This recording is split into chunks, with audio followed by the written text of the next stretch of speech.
في ناس كتير أوي كده زيه بقى لها كتير بتحاول مش بتوصل اللي هي عايزاه، شنطته اتسرقت فيها موبايله واللابتوب بتاعه وكل حاجته، ومحتار في قرارات كتير، وبجد نفسيته متدمرة. أعمل له إيه طيب؟ يعني أقول له عاش وكمّل وهي الحياة والكلام ده؟ ما هو أكيد عارف.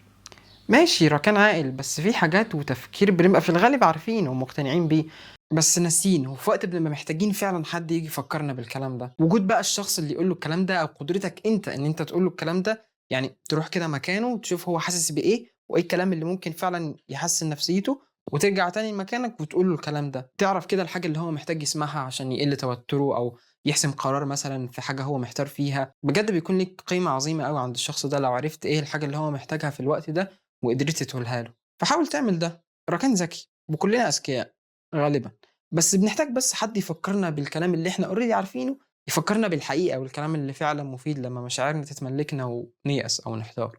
صح، شاطر والله، روح اعمل معاه كده بقى.